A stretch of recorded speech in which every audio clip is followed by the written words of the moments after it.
बैठ के लघु शंका करते थे पहले के पुरुष, बैठ के। आज का आदमी तो खड़े होके ही वो कुत्तों की तरह लघु शंका करता है। तो कुत्ते में और तुम में अंतर ही क्या रहा? लघु शंका जाने के बाद क्या करते हो? क्या करते हो?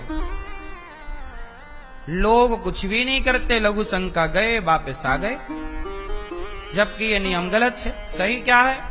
लघु शंका जाओ तो 4 कुल्ला करना चाहिए, चाहे स्त्री हो या पुरुष। 4 कुल्ला करो, हाथ और पांव धुलो।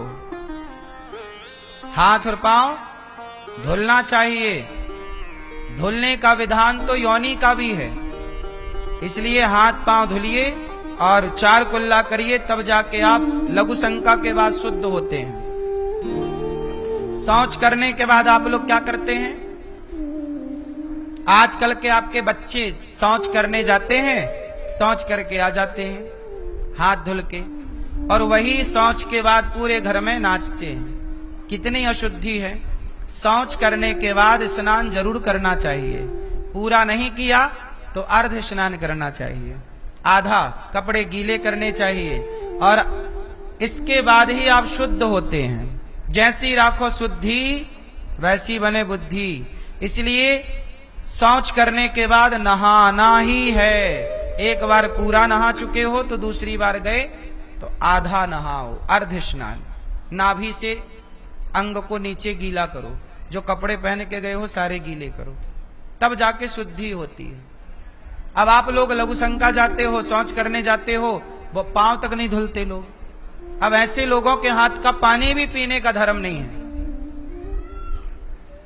ऐसे लोगों के हाथ का आपने अन्न खा लिया तो जब तक वो अन्न तुम्हारे पेट में रहेगा तब तक तुम्हारी बुद्धि भ्रष्ट करके रखेगा।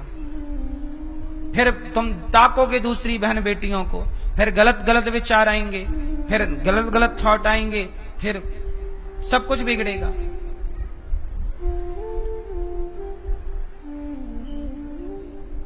इसलिए कहता हूं ये सब मजाक नहीं है, ये सब रहन सहन की एक परंपरा रही है, जो परंपरा आज की आधुनिकता में प्रायः लुप्त हो गई, जिसे आज कोई स्वीकार करना नहीं चाहता। क्यों मैया?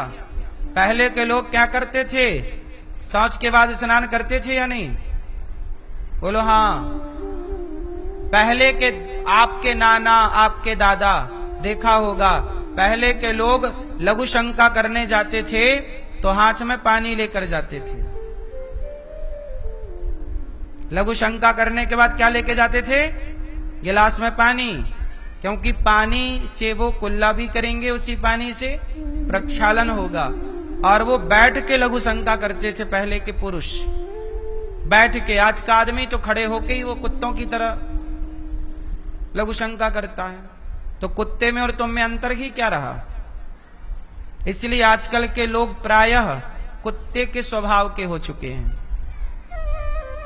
आजकल लोगों का स्वभाव कैसा है? कुत्तों की तरह, दिन भर लड़ाई, कुत्तों की तरह दिल भर भौंकना। कुत्ता जैसे किसी भी कुत्ता देखना अपने प्रजाति के किसी भी मादा को देखता है तो पीछे पीछे घूमने लगता है, कहीं कहीं कहीं कहीं करते हुए। ऐसे आजकल के लोग हैं कुत्तों की तरह। किसी भी बहन बेटी को देखे तो उसी को ताकते रहते हैं। आज बलात्कार के विचार क्यों आ रहे हैं?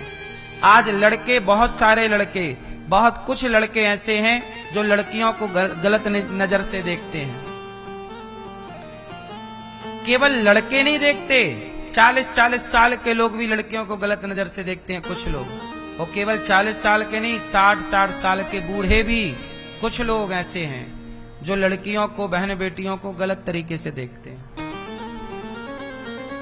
आप लोग पुस्तक पढ़ते होंगे, हम लोग तो आंखें पढ़ लेते हैं, नजर पढ़ लेते हैं। आदमी को देख के जान जाते हैं कि ये देखना क्या चाहता है, इसकी नजरें कहां जा रही हैं।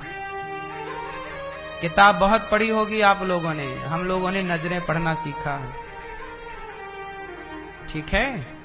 इसलिए ये सब कुछ कैसे बिगड़ गया?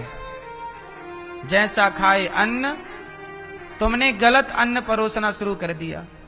अब तुम्हारे घर में कोई भी तुम्हारी रसोई में घुसता है, जो घुस रहा है पता नहीं वो शुद्ध है कि अशुद्ध है, किस विचार वाला है, आप जो भोजन बना रहे हैं वो भोजन पवित्र होना चाहिए, ईमानदारी का होना चाहिए।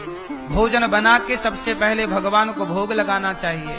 भोग लगाने के बाद प्रसाद खाना चाहिए, ना कि खाना खाना चाहिए। जितना बनाओ, आप लोग क्या करते हैं, इतना सारा, इतनी रोटियां बनाते हैं, इतना चावल बनाते हैं, इतनी दाल बनाते हैं, और फिर क्या करते हैं, थाली लगाते हैं। थाली में थोड़ी दाल, थोड़ी चावल, थोड़ा रोटी, भगवान को भोग लगाते हैं। एक तो ये पद्धति सब लोग अपनाते हैं, एक थाली में जरा जरा सा निकाला। ये पद्धति करते हैं लोग, पर है गलत। सही प्रोसेस क्या है, घर में जितना भोजन बना है, जितनी दाल है सारी, जितना चावल है सारा, जितना रोटी है सारी, जितनी चटनी है सारी, जितनी खीर है सारी, बड़े बड़े बर्तन लाओ भगवान जी के भोग के लिए। सारा बर्तन में डालो और तुलसी पत्ता सारा में डालो, और एक बड़ी सी थाल में पूरा का पूरा जितना बनाए हो सब भगवान को पहले अर्पित करो। प्रभु आपका है सबको, फिर वो पूरा का पूरा क्या बन जाएगा, फिर वो पूरा बना प्रसाद। और वैसे भी भगवान को ज्यादा खाने की आदत है, पता है आपको। आप लोग कितना काम करते हो जरा सा, तो आप लोग खुद 6-7 रोटियां खा जाते हो दिन भर में, नहीं? कितनी रोटी खाती हो मैया? 4 सवेरे, 4 शाम को, 6। और भात, इतना सारा भात, एक टट्ठ। हाँ।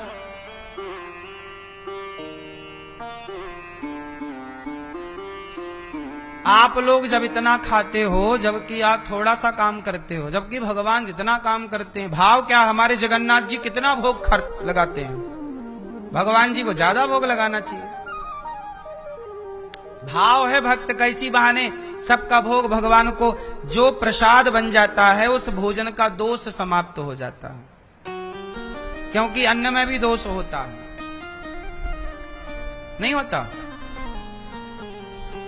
अन्न में भी दोष होता है। इसलिए पहले के लोग सबके हाथ का नहीं खाते थे, सबके हाथ का पानी नहीं पीते थे। हम जिसके हाथ का पानी पी रहे हैं, कहीं वो गौ हत्यारा तो नहीं है? अब जो गाय को मार रहा हो उसके हाथ का पानी पियोगे तो तुम्हारे भीतर भी ना हिंसा प्रवेश करेगी। इसलिए कहते हैं जैसा पिए पानी वैसी बोले, जैसी राखे शुद्धि वैसी बने। इसलिए अपनी शुद्धि ठीक करो तो बुद्धि ठीक हो जाएगी, अन्न ठीक करो तो मन ठीक हो जाएगा, पानी ठीक करो तो वाणी ठीक हो जाएगी।